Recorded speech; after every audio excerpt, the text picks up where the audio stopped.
bienvenue sur la chaîne Les Brèves de Rose.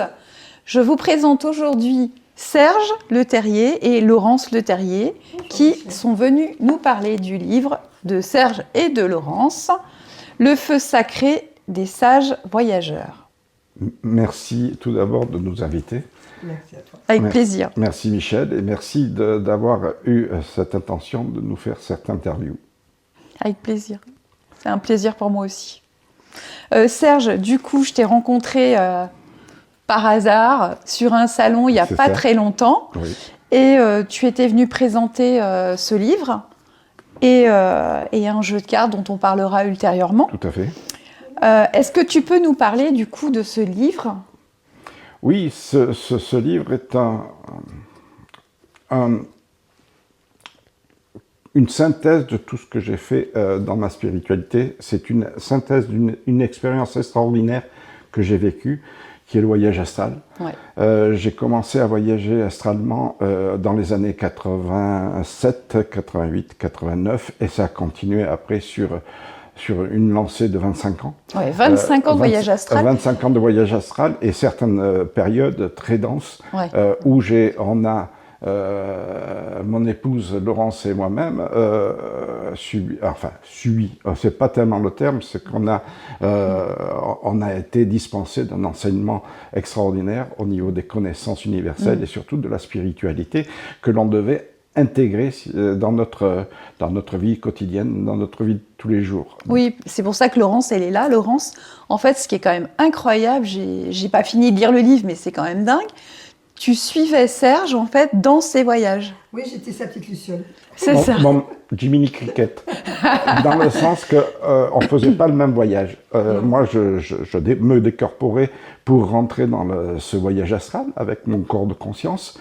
Et Laurence, elle était en projection astrale. Donc, cette petite lumière qui me suivait toujours et qui était souvent au-dessus de mon épaule et qui m'accompagnait jusqu'au bout, quoi. Même dans les actions qu'on a vécu relativement difficile parce que l'astral est balisé par nos guides spirituels, parce qu'il faut parler d'eux, parce que ça c'est ce qu'il y a de plus important pour moi à mes yeux, et c'est le recueil de voyageurs, c'est justement d'avoir pris des témoignages de ces guides spirituels, parce qu'ils ont énormément de choses à dire et de choses intéressantes, notamment sur la conception de la Terre, ce qui s'est passé avant notre civilisation et ce qui va peut-être se passer après, mais ça pour l'après, ça sera pour un Voyageur 2.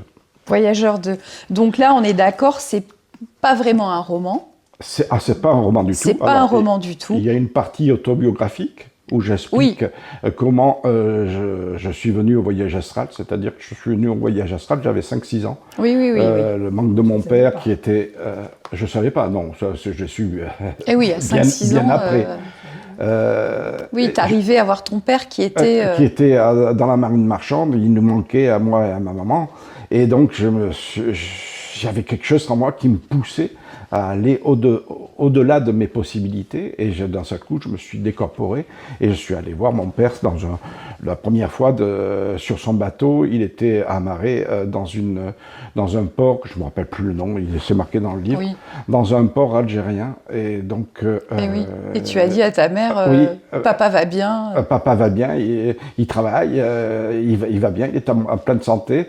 J'ai dit ça à côté d'une amie de maman qui s'est précipitée de dire à ma maman attention, il faut faire voir le petit à un psychiatre, parce que là il a vraiment beaucoup d'imagination, ou il a un problème. Donc mon problème, c'est ce qui m'a différencié des autres. Je me suis aperçu qu'en fin de compte j'avais une faculté que les autres n'avaient pas, et j'arrivais pas à me formater dans un schéma d'éducation. Et j'ai galéré toute ma jeunesse à l'école parce que c'était pas dans ma façon d'être. Alors j'avais des mots qui dansaient dans ma tête, j'avais la magie des lettres, j'avais la magie des phrases, mais l'éducation m'apportait rien. Enfin, tu as quand même fait un parcours scientifique, si on peut dire. Oui. Mais Tu es quand même quelqu'un de très cartésien à la base. C'est vrai que, enfin, avec tes recherches, etc. Et ça se sent dans ton livre aussi, je trouve. oui, Parce que c'est pas juste de rapporter. On sent que tu as besoin de vérifier. On sent que, enfin voilà, c'est. j'ai besoin T'as- d'expérimenter.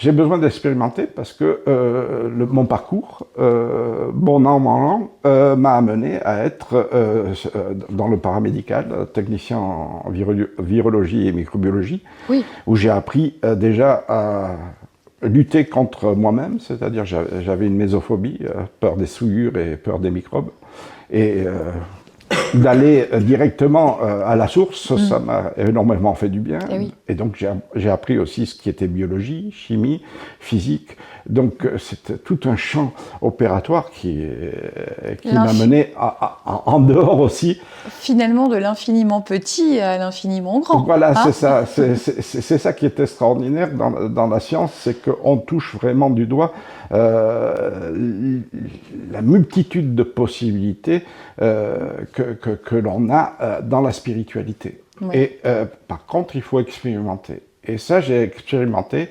grâce aussi à mon épouse qui m'a remis sur ce chemin spirituel. Je vais lui laisser la parole pour dire comment.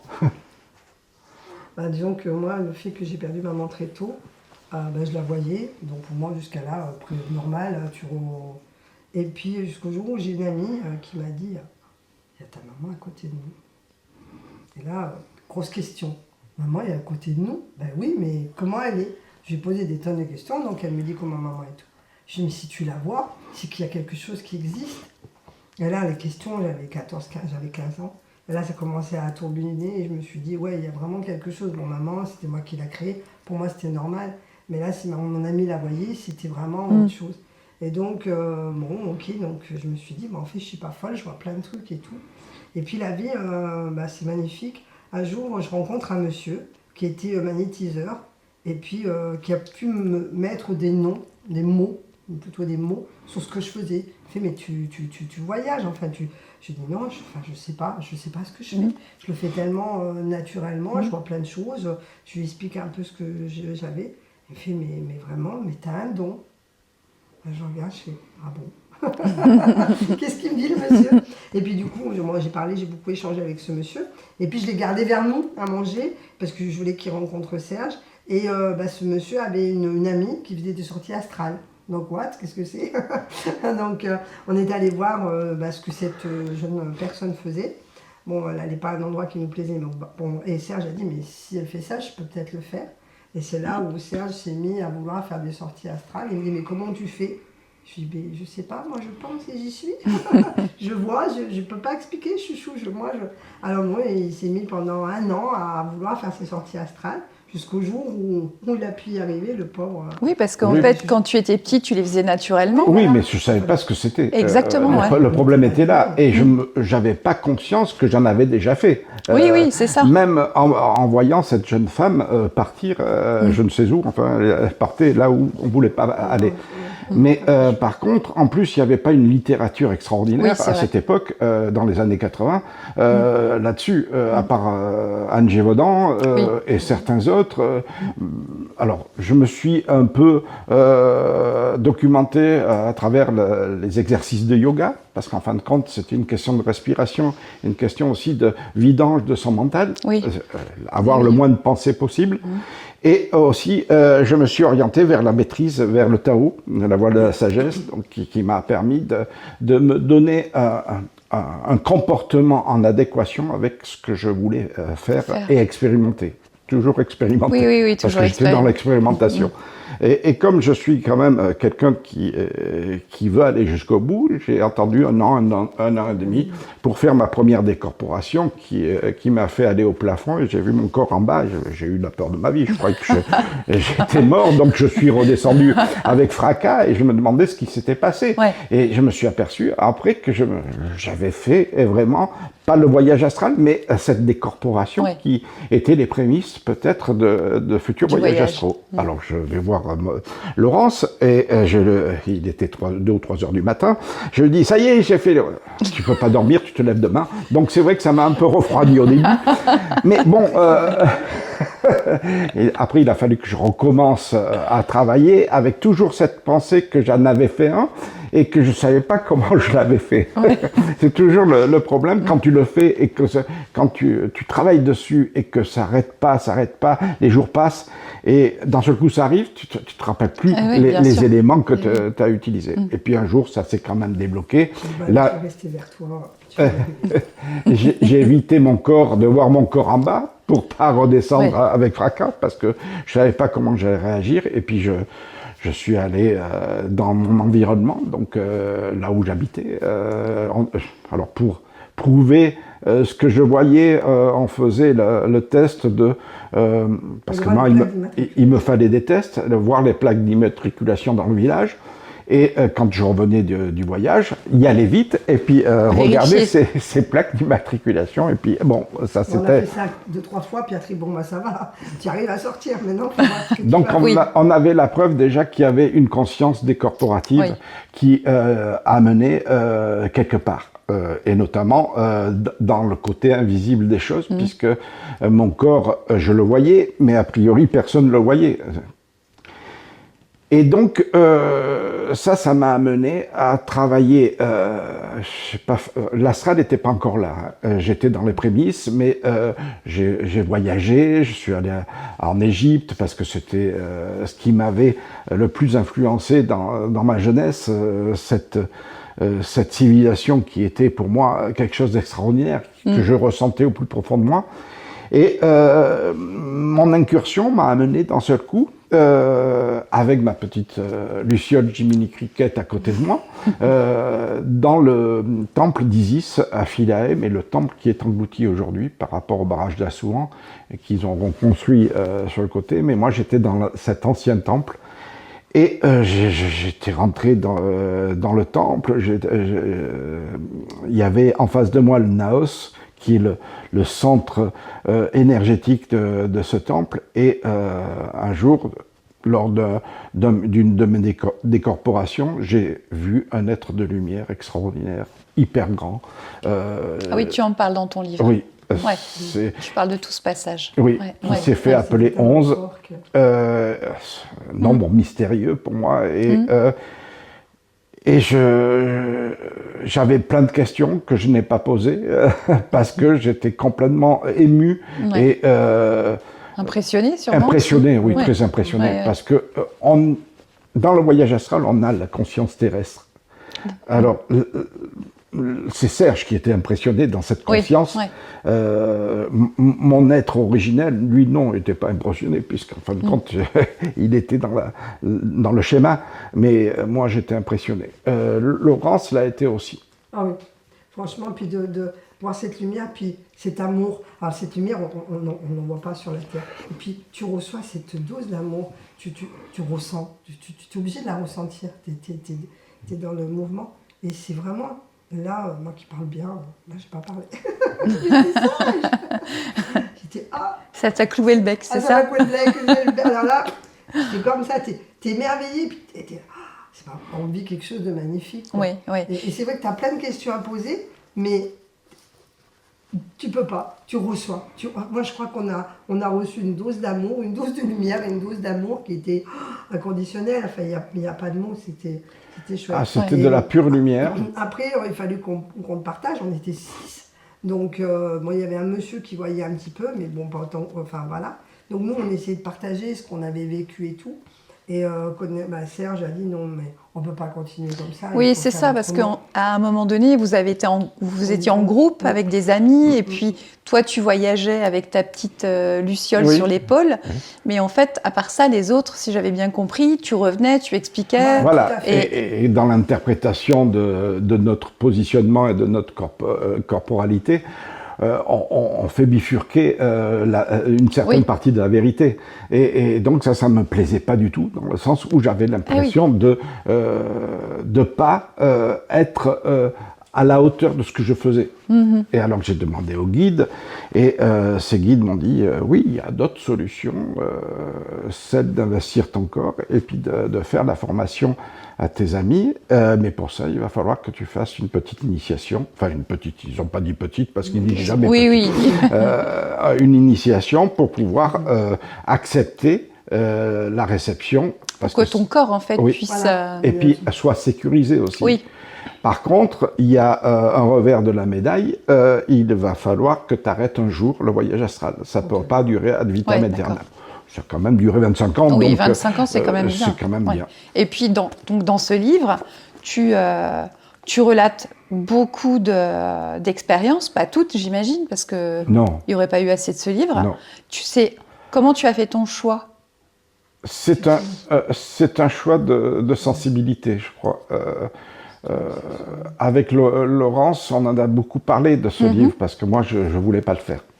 D'accord. Parce que je trouvais que c'était une mise en avant qui n'est... Alors moi, je ne suis plus confortable dans les romans. Oui, oui, tu as écrit d'autres romans. Surtout la mémoire de cas qui relate un peu Celui-ci. l'expérience que j'ai fait.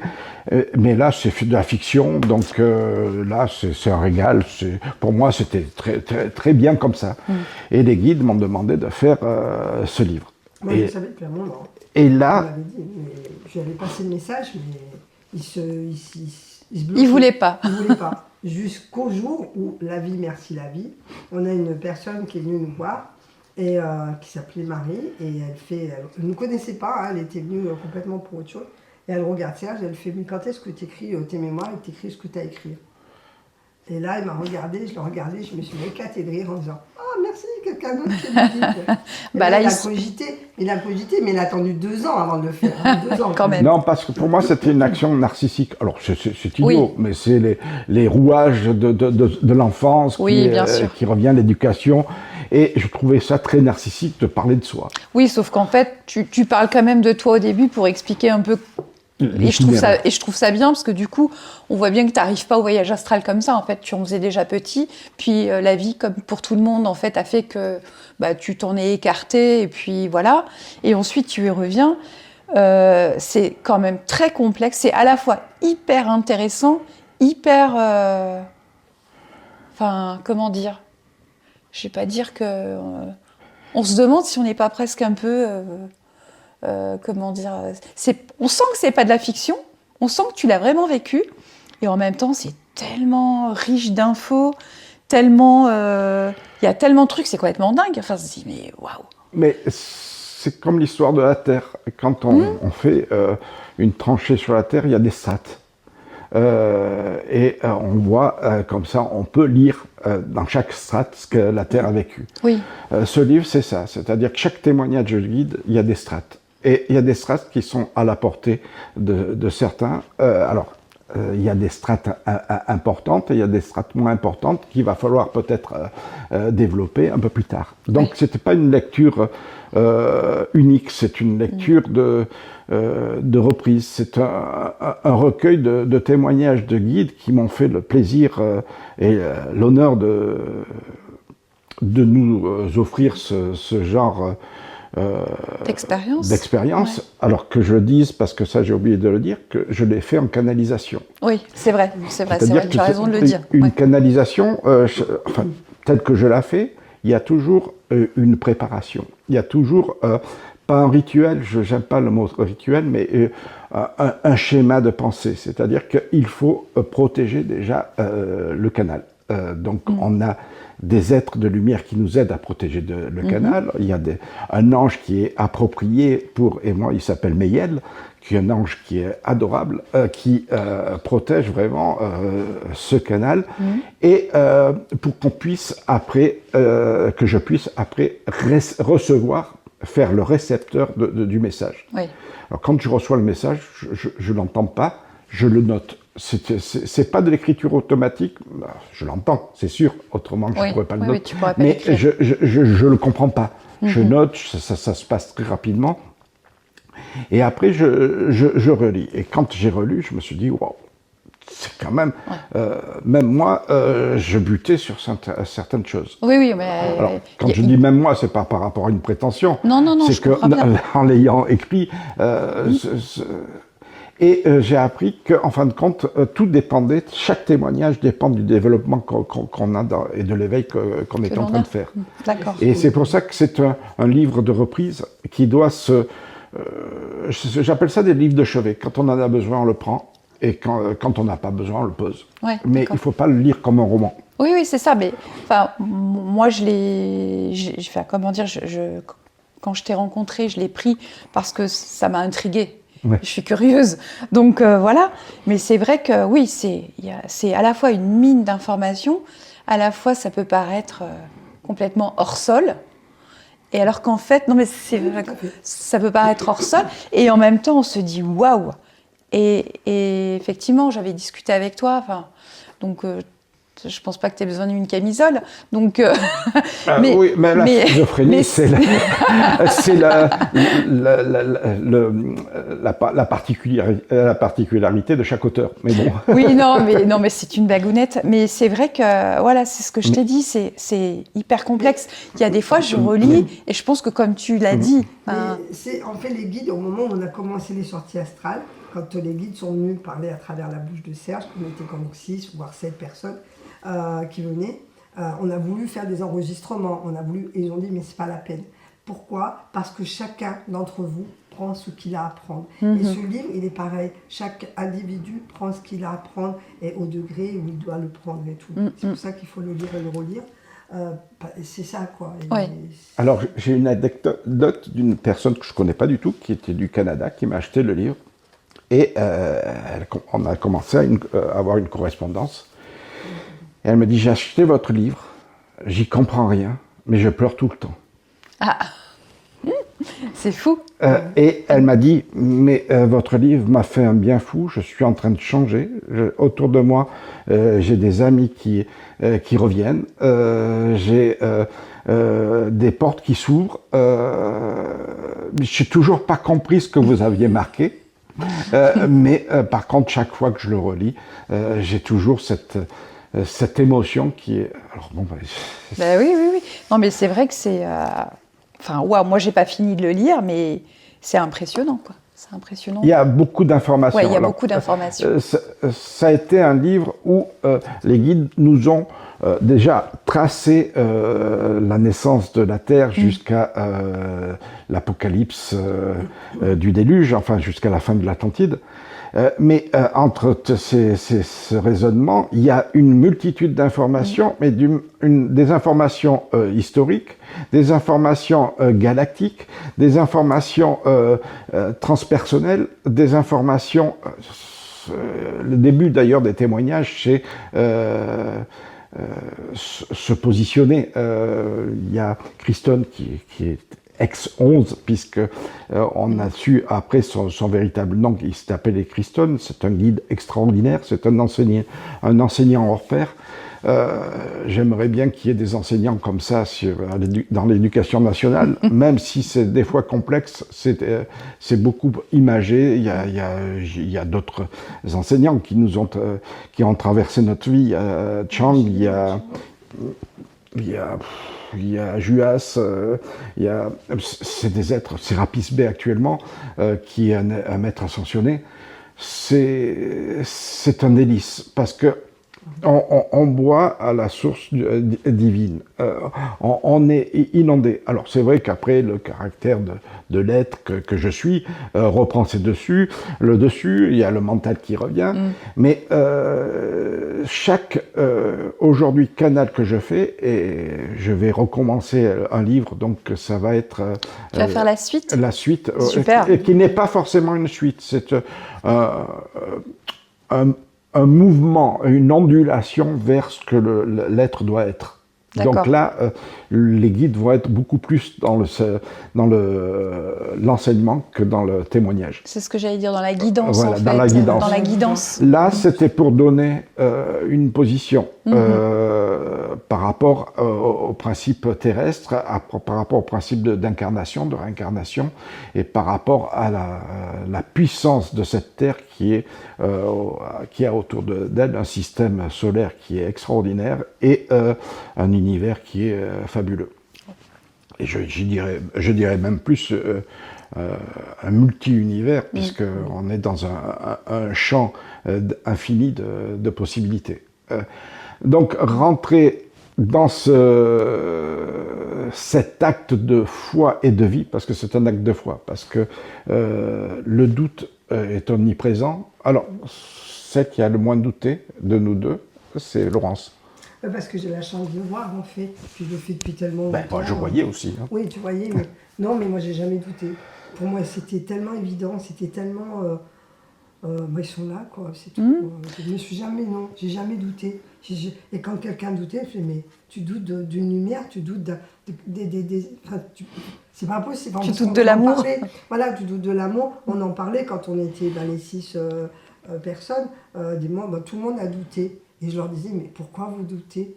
Mais vous avez des preuves, ils vous parlent, vous voyez peut-être pas, mais voilà, mais vous posez des questions, ils vous répondent. Pour moi, c'était tellement, on ne peut pas douter oui, on me dit, oui, tu les vois. Oui, mais vous les entendez. Et les mots qu'ils vous disent, on a tous pleuré de manière ou d'une autre. Tout le monde a pleuré, tout le monde en a ri, on a pleuré. Mais vraiment, c'était fort. Oui, parce qu'ils avaient de leur personnalité dans mon corps. Leur humour, leur personnalité. Oui, c'est ce que tu expliques. Ouais. Énormément, ils ont énormément d'humour. C'est extraordinaire. Quand ils investissaient mon corps, ils investissaient complètement. Ils s'amusaient même avec le corps de Serge. On avait des chaises hautes à la maison. Ils faisaient des katas sur les chaises et tout. Et à un moment donné, je regarde je regardais Serge et la personne qui était dans son corps, et je fais Serge, il va être cassé demain. Il me dit non, t'inquiète pas, il n'aura rien du tout. Donc quand il est revenu dans le corps, on était tous tu vas bien, Serge? Ça va? Ben oui, pourquoi? T'as mal nulle part, mon chéri? Non, je vais bien. J'ai eu de chance, qu'est-ce qu'il a fait? On a pris, après on rigole et tout ça.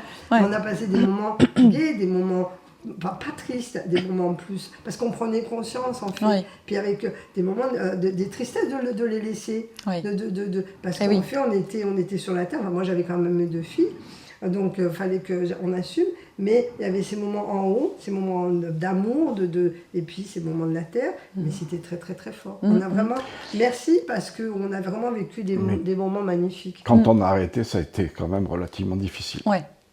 Bah, ça ne m'étonne pas. Mais c'est pour ça que je disais tout à l'heure que ça faisait hors sol, parce que, effectivement, quand on lit tout ce que tu dis, tout ce qu'ils t'ont transmis, c'est énorme. Oui. Et on se dit, à un moment donné, bon, moi, je t'avais rencontré, donc j'ai discuté avec toi un peu de ton livre, mais pas grand-chose. Et c'est vrai que c'est là où je me dis, non, mais, oui, on ne peut pas douter. Non. Mais quand même. Alors, moi, c'était dans mon précepte. Je doutais parce qu'en fin de compte, j'étais dans l'expérimentation. Et il fallait toujours que je repousse les lois du possible. Donc cette expérimentation me disait, bon, ben là, est-ce que c'est véritablement vrai ou c'est une illusion de mon esprit? Et là, plus j'allais en avant, plus je trouvais que la réalité était présente et que l'invisible est une forme de réalité extraordinaire. Et c'est quand j'ai arrêté que je me suis aperçu que vraiment cette réalité me manquait au fond de moi. Alors j'ai jamais refuté la Terre, je suis bien dans ce que je suis et dans le corps que je suis.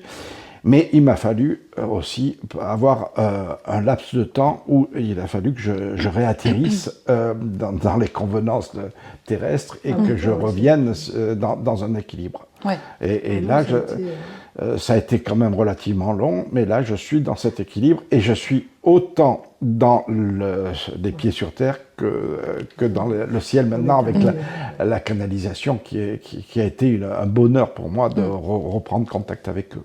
Super. Et on a fait vivre ça à nos enfants. Et j'ai eu du monde autour de moi dire ouais, tes gosses, j'ai vu ça. Il y a eu des choses un peu bizarres qui me sont arrivées. Mais tes gosses et tout ça. Je dis bah, écoutez, pour le moment, elles ne s'en plaignent pas. Et maintenant qu'elles sont grandes, on fait « Ah bah nous, on est tombé dedans, c'est super !» Bon, il y en a une qui a fait le voyage astral avec son papa. Alors ça, Serge, je fais bah, « Tu crois qu'on le fait ?» Je fais « Oui, elle le demande. » Donc Alexandra a fait du voyage avec son papa. Et elle est allée complètement ailleurs. Ouais. Elle est allée dans le... Elle a eu un autre enseignement. Elle a eu un autre enseignement. Elle est allée dans le monde des petites fées, des élémentaux. Des élémentaux. Ah, super. Ça, je ne connaissais C'était pas. vraiment très chouette. Alors, Serge n'a pas trop vu, moi j'ai pu suivre. C'était très très intéressant. Toi, finalement, tu suis tout le monde. Hein. Oui, voilà, j'ai cette chance-là. Merci. J'ai cette chance-là avec ma petite lumière. On fait hop, faut y aller, allez hop, on y va. Ça me joue des fois des tours, mais bon, c'est pas grave. Des fois, je suis un peu étonnée. Mais ça, oui, je suis très très bien les choses. C'est super. Ouais. J'ai envie de dire qu'on va s'arrêter là parce qu'on ne peut pas tout dévoiler, Serge. Hein. Non, on est d'accord. Il y a tellement de choses à dire. Il y a tellement de choses à dire. Tellement de choses qui ne sont pas dites. Oui, c'est ça. Mais il y a tellement de choses entre les lignes. Enfin bon. Donc j'ai envie de vous dire, lisez le livre de Serge.